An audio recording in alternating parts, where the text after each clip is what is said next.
Já terminou de fazer os exercícios da revisão? Conferiu? Tá tudo certinho? Você não ficou esperando resposta não, né? Você fez os exercícios, depois você conferiu, né? Assim eu espero. Então vamos lá adiante então agora com o próximo capítulo do livro. Vê aí na página 174, tá? Página 174, a gente tem o título Hidrografia Brasileira, tá? Que primeiro que vem a ser hidrografia é o estudo das águas, né?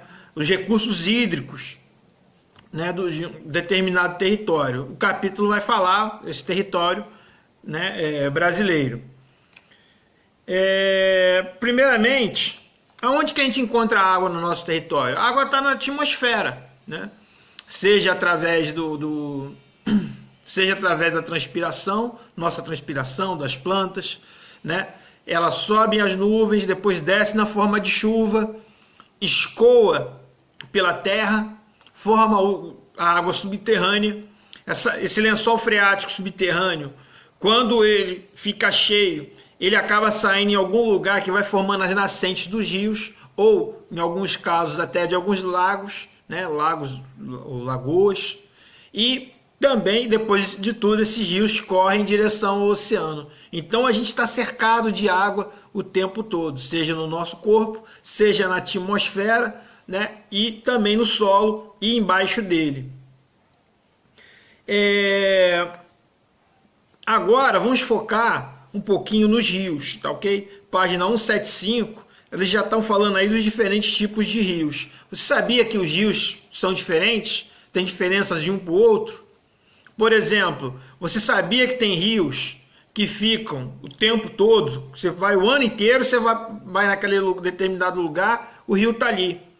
Esse tipo de rio é chamado rio perene, tá? É um rio permanente. Agora tem também, aqui para nós, seja desconhecido, mas em alguns lugares nós temos rios chamados temporários, tá? Ou intermitentes. São rios que eles surgem em determinadas épocas do ano, normalmente época de chuvas, né? Época de cheias. E na época da seca, época de pouca chuva, esse rio ele não existe, ele seca. Já pensou que coisa estranha? A gente aqui, né, acostumado, nunca ouviu falar disso, porque no nosso território, no nosso município, a gente está acostumado a ver onde é rio o ano todo. Agora, em determinados locais, esse tipo de rio ele vai acontecer, esse rio intermitente, ele vai acontecer muito comum no Nordeste e no Norte do país. Mas é importante você saber que dentro do nosso território nacional nós temos também esse tipo de rio.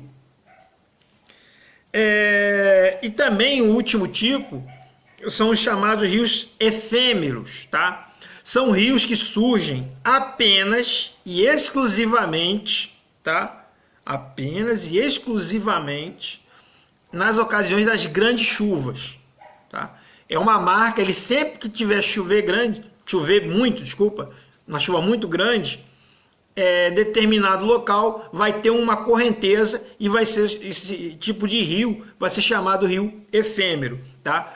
É bastante interessante, as autoridades precisam se apoiar na ciência para saber aonde que esses rios efêmeros ocorrem, para evitar que pessoas construam, morem ali, utilizem aquele espaço terreno que é local que em determinada época, às vezes não acontece todo ano, às vezes demora, mas em algum momento acontece, esse rio vai correr ali e aonde ele correr as pessoas vão estar em perigo. Por isso que é importante a gente conhecer os tipos de rios e o trajeto deles. Então, continuando aqui, na página 176, 177, nós temos aqui falando das regiões hidrográficas, tá? Brasileiras. Ao todo, nós temos 12 regiões hidrográficas. Ou seja, o que seriam regiões hidrográficas? Regiões que contêm uma bacia hidrográfica. Imagine uma bacia hidrográfica como a parte de trás de uma planta, né, de uma folha, onde você tem o caule da folha, né, e você já viu que tem umas outras partezinhas mais finas dividindo a folha? Então uma região hidrográfica seria o quê? Como esse caule onde você tem um rio principal e Essas outras partezinhas da folha que vão até o caule, elas seriam os rios afluentes, tá? Então, fazendo essa transposição aqui da nossa folha, né? Você tem um rio principal e você tem os seus afluentes.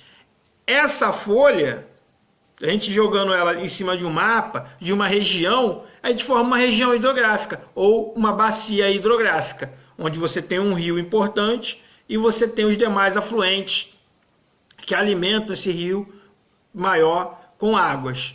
Então nós temos 12 regiões hidrográficas brasileiras, né? E na página 177 o livro destacou algumas por tamanho e importância, né? A primeira que ele destaca aqui é a bacia amazônica. Ela é a maior bacia do mundo, por sinal também brasileira, né? A maior, tem quase 4 milhões de quilômetros quadrados, né?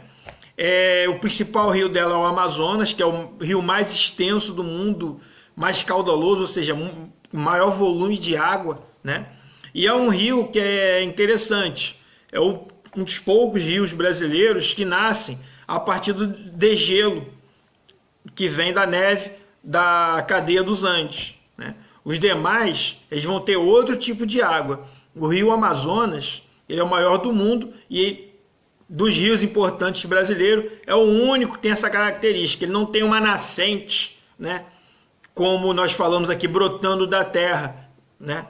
E pelo contrário, as águas dele são de águas de degelo da Cordilheira dos Andes, que vem do Peru, aqui próximo a nós, na região norte. A outra bacia em importância é a bacia do Nordeste, formada pelo rio Parnaíba, tá? Abrange praticamente 12% aproximadamente do território brasileiro, né? E abastece ali as regiões, principalmente o litoral nordestino.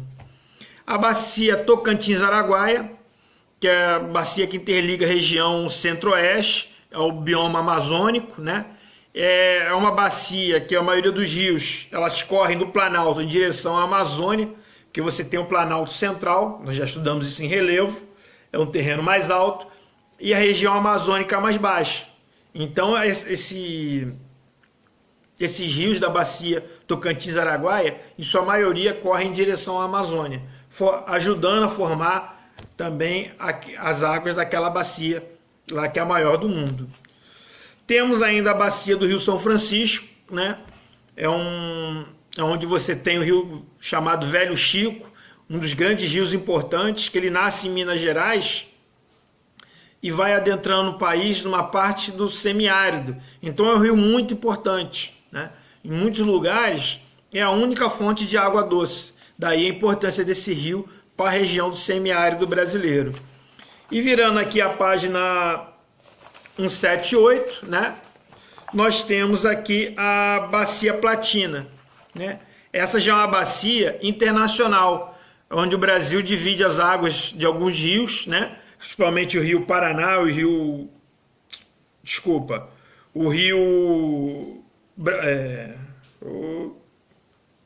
Rio Tietê, o Rio Paraná, o Rio Uruguai, o Rio Paraguai, então formando assim uma bacia internacional, divisa com vários países nossos vizinhos aqui. Acabando essa parte dos rios, nós vamos falar, o capítulo fala aqui dos aquíferos, tá? Que eu falei lá no comecinho. O que são aquíferos? São reservas de águas subterrâneas, né? Que nós temos aqui no Brasil. Nós temos as duas maiores do mundo, estão aqui, tá? O primeiro, que era o mais conhecido, é o aquífero Guarani.